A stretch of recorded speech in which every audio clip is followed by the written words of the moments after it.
ma belle-mère m'a hurlé au visage, « Toi et tes gosses, vous êtes des parasites qui vivaient de notre générosité », tout ça alors qu'elle vivait dans la maison à 2 millions de dollars dont j'étais la propriétaire.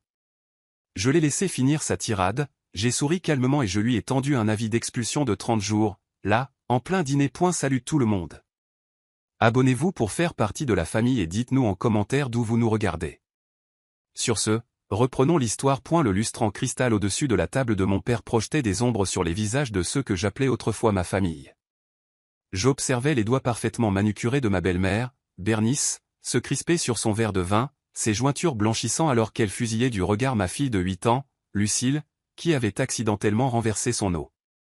Le silence s'étirait, épais, collant et oppressant. Mon père était assis en bout de table, les yeux baissés, tandis que mes deux demi-frères, Ezra et Jackson, échangeaient des sourires complices. Maladroite, tout comme sa mère, marmonna Bernice en tamponnant la nappe avec un dégoût théâtral. Ces mots m'ont fait l'effet d'une gifle, mais j'avais appris à avaler ces petites cruautés.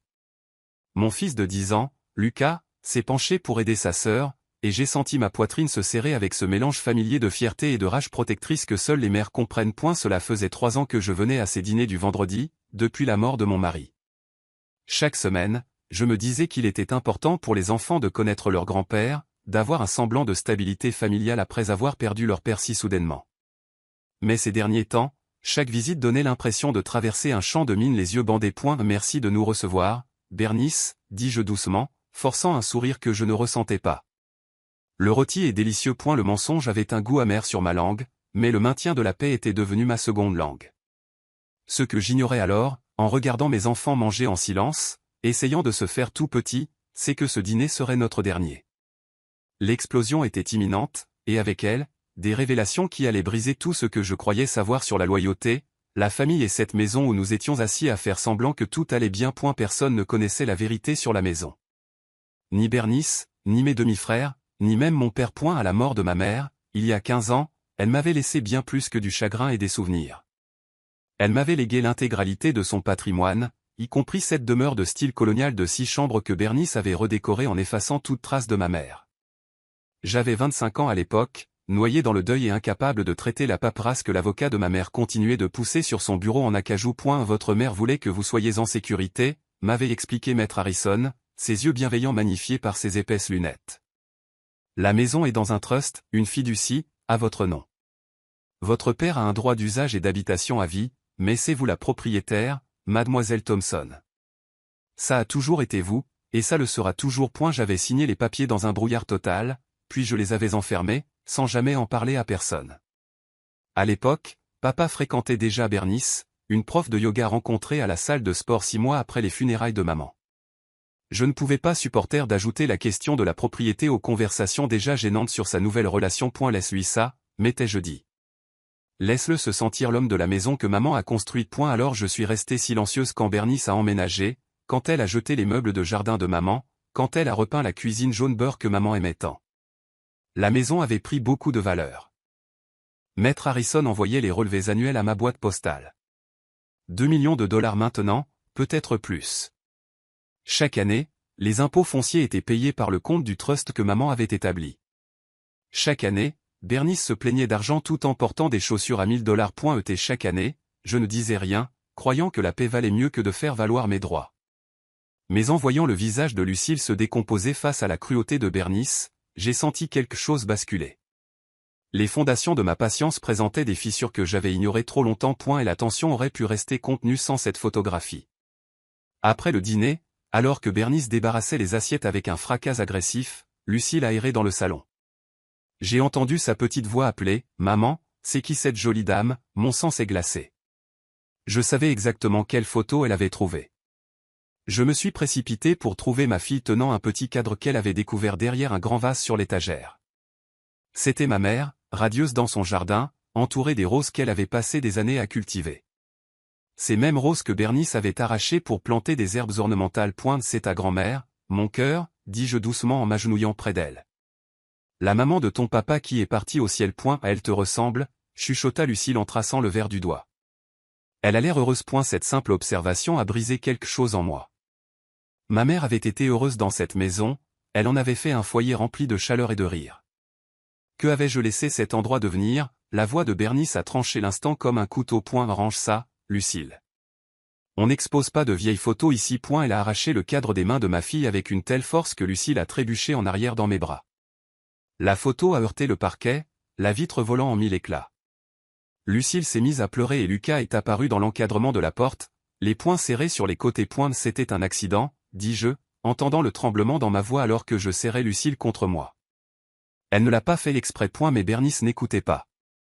Son visage s'était transformé en quelque chose de laid, une expression que je n'avais jamais vue dirigée contre mes enfants auparavant. Mon père est apparu derrière elle, silencieux comme toujours, un fantôme dans sa propre maison. Ezra et Jackson traînaient dans l'encadrement de la porte, amusés. Cet enfant doit apprendre le respect, siffla Bernice, et arrêter de toucher à ce qui ne lui appartient pas. L'ironie était si épaisse que j'aurais pu m'étouffer avec, mais je n'ai pas encore prononcé les mots qui me brûlaient la langue. Pas encore. Je ramassais le verre brisé, les mains tremblantes d'une émotion contenue, quand les mots suivants de Bernice sont tombés comme des bombes. Tu sais quel est ton problème, Nicole? Elle me dominait de toute sa hauteur, les bras croisés, reine de son château. Tu n'as jamais appris les limites. Tout comme ta mère, toujours à penser que tout est du point ma mère. Elle osait mêler ma mère à ça. Je me suis relevé lentement, un morceau de verre brisé toujours dans ma paume, le sentant mordre ma peau. Bernice, s'il te plaît, ne. Commençai-je. Mais elle était lancée, 3 verres de vin alimentant son courage. Ta mère a pourri ton père et maintenant tu attends le même traitement. Tu viens ici chaque semaine avec tes gosses, tu manges notre nourriture, tu les laisses courir partout comme des petits animaux. Tu crois que tout ça est gratuit? Elle fit un geste englobant la pièce, la maison que ma mère avait choisie, les parquets que ma mère avait rénovés, les fenêtres que ma mère avait remplacées. Lucas s'est rapproché de moi, son jeune visage tordu par la confusion et la colère. On apporte à manger chaque semaine, dit-il doucement, sa voix à peine audible. C'était vrai. J'apportais toujours du vin, des desserts, des accompagnements, essayant de contribuer, de ne pas être un fardeau, d'essayer de mériter notre place à une table dans la maison que je possédais. Bernice s'est tournée vers lui avec un ricanement méprisant. Oh, le garçon parle. Dis-moi, Lucas, ta mère t'apprend à répondre aux adultes? C'est ça le genre de respect qu'elle t'inculque? Mon père a enfin parlé. Bernice, ça suffit. Mais sa voix n'avait aucune autorité réelle, juste une résignation fatiguée. Il semblait vieux soudainement, plus vieux que ses 62 ans, diminué d'une manière que je n'avais pas remarquée avant. Non, Richard, ça ne suffit pas, cracha Bernice. Quelqu'un doit dire ce qu'on pense tous. Elle s'est retournée vers moi et j'ai vu quelque chose dans ses yeux que j'avais été trop aveugle pour voir avant. Pas juste de l'antipathie, mais de la haine, une haine pure et non diluée. J'ai réalisé avec une clarté foudroyante que cela s'accumulait depuis des années. Toi et tes enfants, vous êtes des parasites, dit Bernice, chaque mot tombant comme une pierre dans une eau calme. Vous vivez de notre générosité, attendant de nous qu'on joue les grands-parents pour des enfants qui ne sont même pas du sang de Richard. Tu sais ce que les gens disent? Ils nous voient, cette famille toute faite, et ils pensent qu'on dirige une œuvre de charité. La pauvre veuve Nicole, incapable de s'en sortir toute seule, qui a besoin de papa pour la soutenir, elle et ses petits bâtards. Un sanglot de Lucille a traversé la pièce. Le visage de Lucas est devenu pâle, puis rouge. Mon père s'est levé, enfin, mais Bernice a tourbillonné vers lui. N'ose même pas, Richard. N'ose pas la défendre encore une fois. Je me suis mordu la langue pendant 3 ans pendant qu'elle parade ici comme si les lieux lui appartenaient. Pendant que ces gosses détruisent notre paix, pendant qu'elle joue la carte de la veuve éplorée pour te manipuler et te forcer à jouer au grand-père. Ce sont mes petits-enfants, dit mon père faiblement. Les mots auraient dû être un rugissement, mais ils sont sortis comme un murmure. Ezra et Jackson avaient sorti leur téléphone et filmaient. C'était du divertissement pour eux, du drame à partager avec leurs amis. J'ai senti quelque chose en moi se changer en glace, froid, tranchant et clair. Biologiquement les tiens, peut-être, continua Bernice, faisant les 100 pas comme un avocat lors de sa plaidoirie finale. Mais soyons honnêtes sur ce qu'est Nicole. Une sangsue. Une profiteuse. Elle débarque ici avec ses yeux tristes et ses enfants sans père et toi tu donnes et tu donnes. Eh bien j'en ai marre. J'en ai marre de faire semblant. J'en ai marre des dîners du vendredi, des faux sourires et de faire semblant de m'intéresser à sa petite vie tragique. Et la cruauté était époustouflante dans son honnêteté. Je suis resté là, mes enfants pressés contre moi, et j'ai senti un calme étrange descendre sur moi. C'était le moment. Le moment de vérité que j'évitais depuis des années. Le moment où le silence devient complicité et où le maintien de la paix devient de l'autodestruction. J'ai regardé mon père, je l'ai vraiment regardé, et j'ai vu un homme qui avait choisi le confort plutôt que le courage, la tranquillité plutôt que la confrontation. Tu as terminé? Demandai-je doucement à Bernice. Elle cligna des yeux, surprise par mon ton. Je veux m'assurer que tu as complètement terminé avant de répondre. Y a-t-il autre chose que tu aimerais dire sur moi ou mes enfants? Les yeux de Bernice se plissèrent de suspicion, mais elle était trop engagée maintenant pour faire marche arrière. En fait, oui. Je pense qu'il est temps qu'on établisse de nouvelles limites. Peut-être que les dîners du vendredi ne fonctionnent plus. Peut-être qu'il est temps que tu apprennes à voler de tes propres ailes au lieu de courir vers papa chaque fois que la vie devient dure. Ton mari est mort, Nicole. C'est tragique. Oui, mais ça fait 4 ans. Il est temps de passer à autre chose, tu ne crois pas? 4 ans, 3 mois et 16 jours. Je savais exactement depuis combien de temps Michael était parti parce que je comptais chaque matin en me réveillant et en cherchant sa présence. Chaque nuit quand je devais être les 2 parents pour nos enfants. Chaque instant où je devais être forte pour 3 personnes. Mais Bernice ne savait pas ça. Elle ne savait rien de moi, de ma vie, du poids que je portais chaque jour avec un sourire placardé sur le visage. Maman. La voix de Lucas se brisa, mélange de puberté et d'émotion. On peut partir maintenant, mon fils essayait de me protéger, essayait d'éloigner sa sœur de cette toxicité. 10 ans et apprenant déjà que la famille peut être votre plus grande source de douleur. Dans un instant, mon chéri, dis-je en sortant mon téléphone. Mes mains ne tremblaient plus. La glace dans mes veines s'était répandue dans tout mon corps, apportant avec elle une clarté cristalline que je n'avais pas ressentie depuis des années. J'ai fait défiler mes contacts, trouvé le nom dont j'avais besoin. J'ai juste besoin de passer un petit coup de fil d'abord. Oh, tu appelles quelqu'un pour venir te sauver? Ria Bernice, le son aigu et moqueur. Laisse-moi deviner, tu vas aller pleurer auprès d'une de tes amies en disant à quel point je suis méchante? Vas-y. Tout le monde sait déjà que tu es faible. Ezra ricana depuis l'encadrement de la porte. Jackson marmonna quelque chose qui ressemblait à la reine du drame. Mon père s'est finalement levé complètement. Bernice, je pense vraiment. Mais elle le coupa d'un geste tranchant de la main. Tu ne penses rien, Richard. Tu ne le fais jamais. C'est ça le problème. Tu es tellement occupé à te sentir coupable de t'être remarié que tu laisses ta fille nous marcher dessus. J'ai appuyé sur le bouton d'appel. Ça a sonné 1 fois, 2 fois. Puis la voix familière de Maître Harrison. Nicole? Est-ce que tout va bien?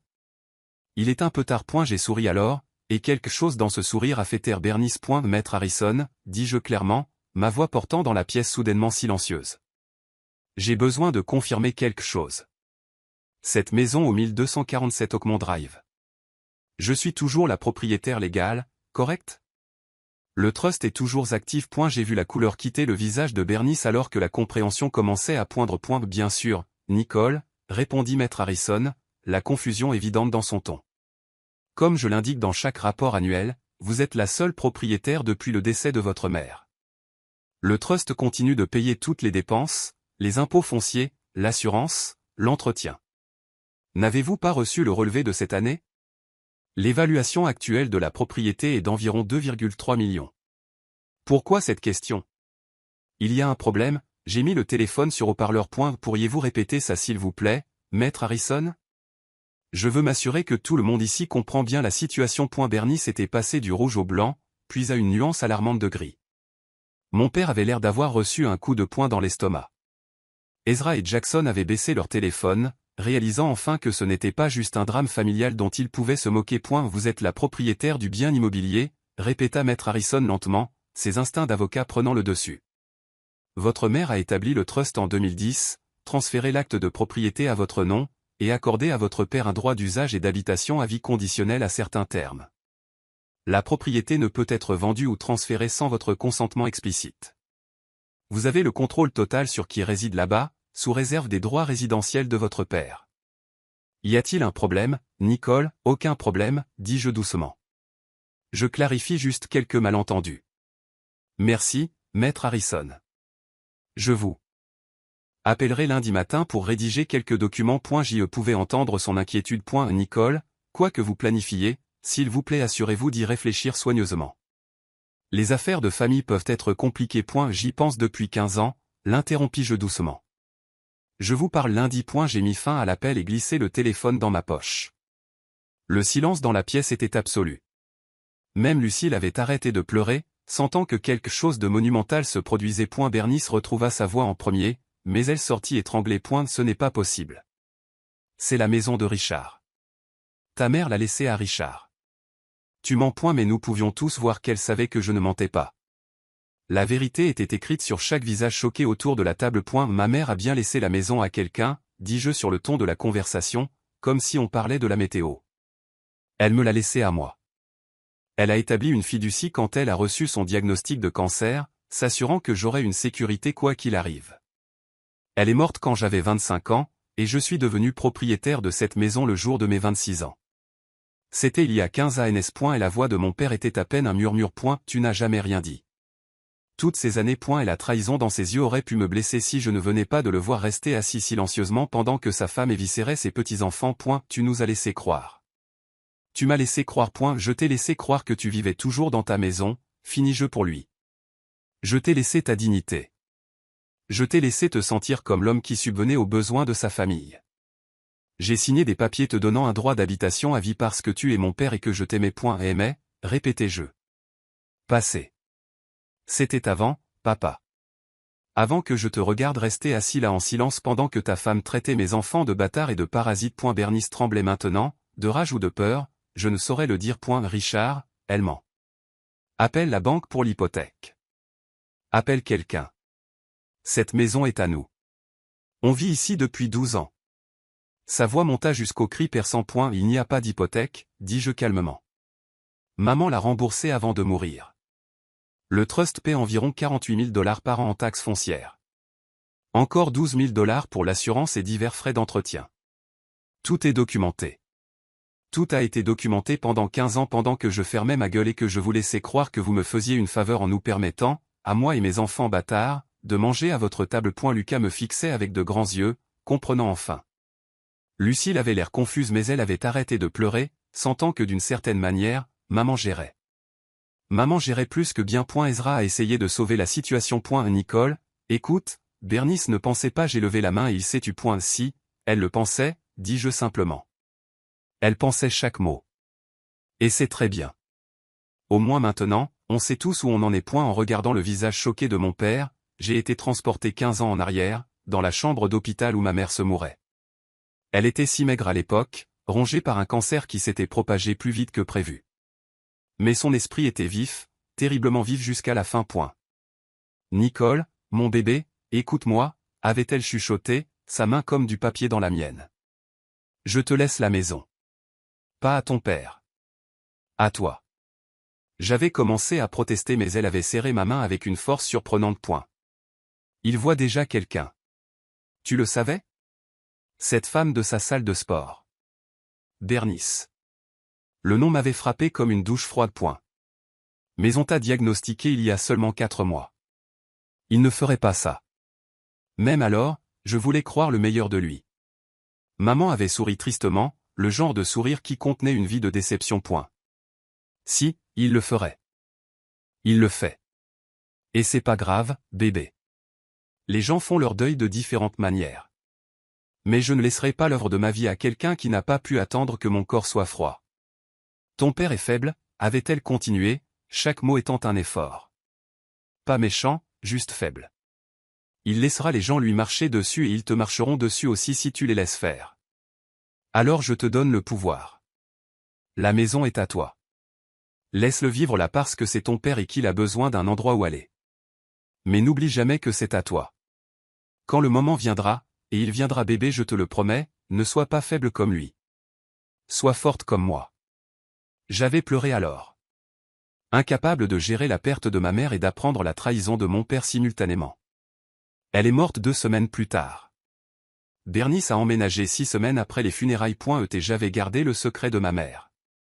Honorant ses souhaits tout en regardant la femme qui n'avait pas pu attendre qu'elle meure redécorer la maison qu'elle avait construite. Maintenant, debout dans ce même salon, je comprenais enfin ce que ma mère avait vu.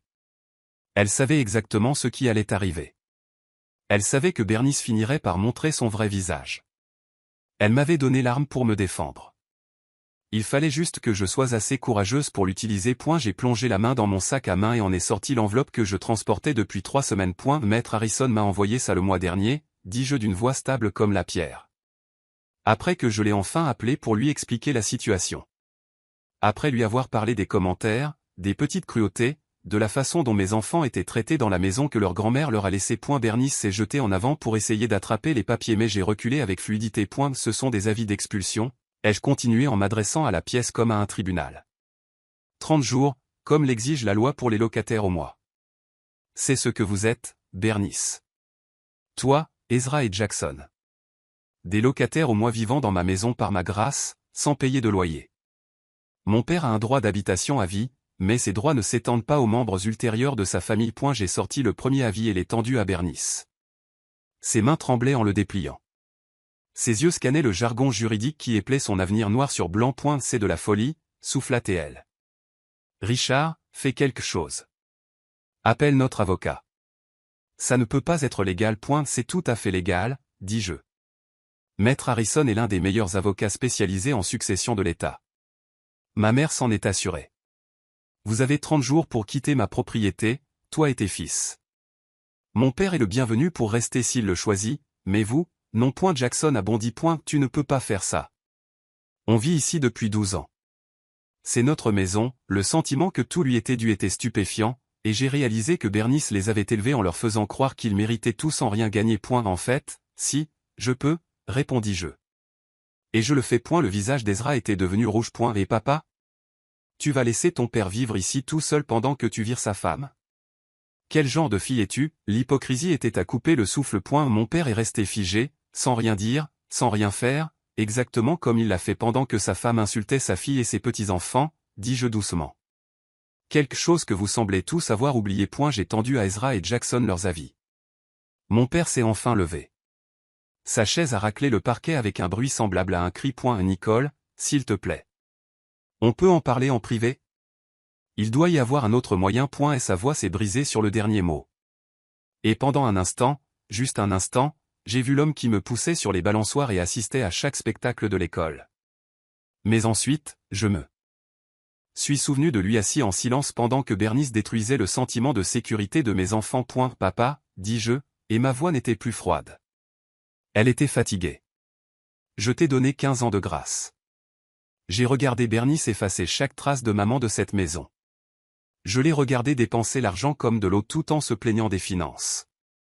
J'ai enduré les commentaires sournois et les piques subtiles parce que je me disais que tu étais heureux et que maman voudrait que tu sois heureux. Mais à la seconde où elle s'en est prise à mes enfants, à la seconde où elle les a traités de parasites dans la maison que leur grand-mère leur a laissée, cette grâce a pris fin. Bernice retrouva sa voix, stridente de désespoir. Espèce de petite garce vindicative. C'est à propos de ta mère, c'est ça? Tu n'as jamais pardonné à ton père d'avoir tourné la page, d'avoir trouvé le bonheur après sa mort. Alors tu nous punis tous avec une technicalité juridique que ta mère a mise en place avant de mourir. Une technicalité juridique? J'ai ri, un son creux. Tu veux dire la propriété immobilière? Cette technicalité? Et tu as raison sur un point. Ma mère a mis ça en place avant de mourir parce qu'elle savait. Elle savait quel genre de personne tu étais, Bernice.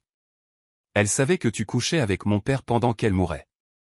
Elle savait que tu avais emménagé 6 semaines après ses funérailles.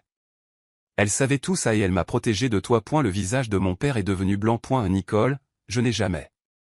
Nous n'avons pas mais il ne pouvait pas finir le mensonge. Nous connaissions tous les deux la vérité maintenant, mise à nu après 15 ans d'évitement soigneux. Le visage de Bernice confirmait tout. Elle n'essayait même pas de nier. Choisis, papa, dis-je doucement. Tu as 30 jours pour décider. Reste dans la maison où maman t'a laissé un droit d'habitation, ou pars avec ta femme. Mais elle part. Ce sont tes options. Le silence qui a suivi ressemblait à la fin du monde. Mon père a regardé entre moi et Bernice. Et j'ai vu le moment où il a fait son choix dans ses yeux avant même qu'il ne parle. Je ne peux pas abandonner ma femme, dit finalement mon père. Était bien que je m'y attendais, les mots m'ont quand même fait l'effet d'une lame entre les côtes. Nicole, s'il te plaît, essaie de comprendre. Bernice est ma partenaire. Je ne peux pas juste la laisser être jetée à la rue. Il doit y avoir un compromis. Le compromis, c'était moi restant silencieuse pendant 15 ans, répondis-je. Le compromis, c'était moi faisant semblant de ne pas posséder cette maison pendant que Bernice dépensait des milliers pour la redécorer. Le compromis, c'était moi apportant nourriture, vin et cadeaux à des dîners dans ma propre maison. J'ai fini de faire des compromis, papa. Elle a traité mes enfants de parasites. Elle les a traités de bâtards. Où était ta loyauté à ce moment-là? Les larmes de Bernice ont commencé alors, dramatiques et calculées. Richard, tu ne peux pas la laisser nous faire ça. Où est-ce qu'on va aller? Et les garçons? Ils sont à l'école. Ils ont leur vie ici. Tu ne peux pas la choisir elle plutôt que ta propre famille. Et la manipulation était experte, affinée par des années de pratique. Mais cette fois, je voyais clair à travers. Plus important encore, mon père avait l'air incertain. Nicole, essaya-t-il encore. Peut-être que Bernice a été dure, mais elle est sous beaucoup de stress. Elle ne pensait pas ces choses sur les enfants. Si on se calme tous et qu'on en parle comme des adultes. Mais la voix de Lucas traversa la pièce, jeune, forte et furieuse. Elle le pensait, grand-père. Elle l'a toujours pensé. Tu n'as juste jamais voulu le voir. Le visage de mon fils était strié de larmes, mais sa voix ne tremblait pas. Chaque semaine, elle fait des petits commentaires sur nous, sur comment maman s'habille, sur comment on mange, sur tout. Et tu restes juste assis là. Tu es toujours resté juste assis. Elle a et la vérité sortant de la bouche d'un enfant de 10 ans était dévastatrice. Mon père a regardé Lucas, l'a vraiment regardé, et j'ai vu quelque chose se briser dans son expression. Mais même brisé, il a choisi Bernice. On sera parti dans 30 jours, dit-il calmement. Nous tous. Je ne resterai pas dans une maison où ma femme n'est pas la bienvenue. Et voilà la trahison finale, pas dramatique, pas colérique, juste une résignation silencieuse. Il choisissait la femme qui avait emménagé avant que le corps de sa femme ne soit froid, plutôt que sa fille et ses petits-enfants. J'ai hoché la tête une fois, incapable de faire confiance à ma voix. Lucille pleurait à nouveau et Lucas a mis son bras autour de ses épaules. J'ai trouvé mon père seul dans le jardin 3 semaines plus tard. Il emballait les quelques affaires que Bernice lui avait permis de garder de sa vie avec ma mère. Ses mains tremblaient alors qu'il enveloppait de papier journal un oiseau en céramique que maman avait fait dans un cours de poterie il y a 30 ans. Le camion de déménagement était prévu pour le lendemain. Garde-le, dis-je doucement depuis l'encadrement de la porte. Elle a sursauté, manquant de laisser tomber l'oiseau fragile. Nicole, je ne t'ai pas entendu arriver. Nous sommes restés dans un silence gêné, l'espace entre nous rempli de tout ce qui n'avait pas été dit. Je veux que tu saches, commença-t-il, la voix rauque d'émotion. Que je t'aime. Je t'ai toujours aimé. Je sais, dis-je, et je le pensais. Mais l'amour ne suffit pas quand il est silencieux. L'amour qui ne protège pas, qui ne défend pas, qui regarde juste pendant que les gens qu'on aime se font démolir. Ce n'est pas le genre d'amour qui soutient quoi que ce soit. Des larmes ont roulé sur ses joues burinées. J'ai été faible. Ta mère disait toujours que j'étais faible. Je pensais pouvoir garder tout le monde heureux, mais j'ai juste rendu tout le monde malheureux à la place. Où irez-vous? Demandai-je, même si je n'étais pas sûr de vouloir savoir. La sœur de Bernice a un endroit. On restera là jusqu'à ce qu'on trouve quelque chose. Les garçons sont en colère. Ils pensent que tu es cruel. Peut-être que tu le es. Peut-être que je t'ai appris à l'être. Ces mots semblaient chercher une absolution que je ne pouvais pas donner. Je ne suis pas cruel, dis-je. Je suis protectrice. Il y a une différence. J'ai regardé le jardin que maman avait aimé, maintenant envahi par la végétation et négligé. Je vais arranger cet endroit. Ramener les roses. Laisser les enfants jouer ici comme je le faisais. Maman voudrait ça. Mon père a hoché la tête, posant l'oiseau en céramique sur le banc entre nous. Je vous ai laissé tomber toutes les deux. Ta mère et toi. Je le vois maintenant. L'aveu arrivait trop tard, ne changeait rien, mais je l'ai apprécié quand même. Au revoir, papa, chuchotait je. Elle a tendu la main vers moi, mais j'ai reculé. Au revoir, Nicole. Dis aux enfants. Dis-leur que je suis désolé. Je les regardais retourner dans la maison, ma maison, pour la dernière fois. Lucas et Lucille grandiraient sans leur grand-père, mais ils grandiraient en sachant que leur mère les a protégés, qu'elle les a choisis plutôt que de maintenir une fausse paix. Debout dans le jardin de maman alors que le soleil se couchait, j'ai senti sa présence plus forte que je ne l'avais fait depuis des années. J'ai été forte, maman, chuchotai-je au vent. Tout comme tu l'as demandé. Le prix de la justice avait été mon père, et le coût des limites avait été ce qui restait de notre famille. Mais mes enfants ne se demanderaient jamais s'ils étaient désirés, s'ils étaient valorisés, s'il valait la peine qu'on se batte pour eux. Et d'une certaine manière, à travers le chagrin et la perte, cela devait suffire. Et si cette histoire a résonné en vous, n'oubliez pas de liker et de vous abonner pour plus de récits réels sur la justice et la résilience. Avez-vous déjà dû poser des limites avec des membres toxiques de votre famille? Partagez votre histoire dans les commentaires ci-dessous. Rappelez-vous, protéger votre paix et vos enfants n'est jamais égoïste. C'est de la survie. Si vous faites face à une situation similaire, sachez que vous n'êtes pas seul. Parfois, la chose la plus forte que vous puissiez faire est de vous éloigner des gens qui refusent de voir votre valeur.